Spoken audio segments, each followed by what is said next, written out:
এমনি 10 বছর ধরে গাড়ি চালাচ্ছি। এই যে এরকম যে বাজার হচ্ছে এরকম কখনো দেখিনি। লকডাউনে একটু ভালো ছিল আমাদের।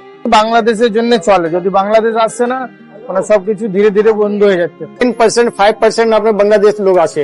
বাংলাদেশ যালে চালু করলে, ভিসা চালু করলে সব চালু হয়ে যাবে। আমাদের হোটেল বন্ধ হতে পারে, অনেক বাজার খারাপ, এরকম বাজার কখনো দেখিনি। আমরা এসেছি এখানে দোকানদারি করতে শুধু বাংলাদেশিদের জন্য। কলকাতার ব্যবসায়ীদের ঘুম হারাম হয়ে গেছে। ঈদ আসলেই যেখানে কোটি কোটি টাকার বেচাকেনা হয়, এবার সেখানে খদ্দের নেই। দোকানিরা বসে বসে মাছি মারছে, কিন্তু কিছুদিন আগেও তারা বাংলাদেশি ক্রেতাদের পকেট কাটতে ব্যস্ত ছিল, কিন্তু এবার আর সেই সুযোগ নেই। বাংলাদেশিরা ধরা দেয়নি, কলকাতার মার্কেট ধ্বংসের পথে। নিউ মার্কেট গড়িয়াহাট, যেখানে ঈদের আগে মানুষের ভিড় নিঃশ্বাস নেওয়া দায় হয়ে যেত, এবার সেখানে দোকানিরা হতাশ মুখে দাঁড়িয়ে আছে। আগে বাংলাদেশ থেকে লাখ লাখ মানুষ আসতো কলকাতায় শপিং করতে, কিন্তু এবার সেই কলকাতা একদম ফাঁকা।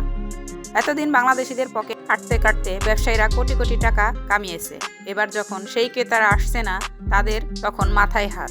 খুব খারাপ, লোকজন নেই তো, কাস্টমার নেই, ফাঁকাফাঁকি পুরো। বাংলাদেশি নেই তো, মেন তো বাংলাদেশি আমাদের বড় ভাই, ওরা তো আসছে না, একদম ব্যবসা শূন্য, বেচা কিনা নেই, লোকজন নেই, দেখেন না পুরো ফাঁকা, লোকজন একদম নেই, বাংলাদেশি ভাই আমাদের নেই, পুরো ফাঁকা।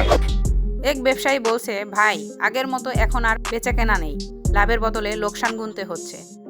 আর একজন কাঁদো কাঁদো গলায় বলছে, এভাবে চললে তো দোকান বন্ধ করে দিতে হবে, আর দোকান বন্ধ হলে না খেয়ে মরতে হবে আমাদের। একটা সময় ছিল বাংলাদেশিরা কলকাতার ব্যবসায়ীদের বাঁচিয়ে রাখত, কিন্তু সময় বদলেছে, এখন আর বাংলাদেশিরা তাদের টাকা অপচয় করতে রাজি নয়। কলকাতার বাজার ধ্বংসের মুখে।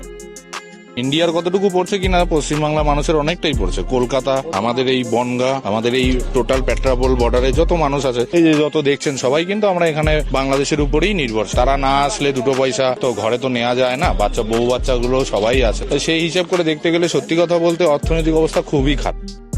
আপনার কি মনে হয় দর্শক, কলকাতার ব্যবসায়ীদের দিন কি আসলেই শেষ, নাকি তারা আবারও ঘুরে দাঁড়াতে পারবে? কমেন্ট করে আপনার মতামতটি জানাতে ভুলবেন না। বাংলাদেশ থেকে লাখ লাখ মানুষ আসছে।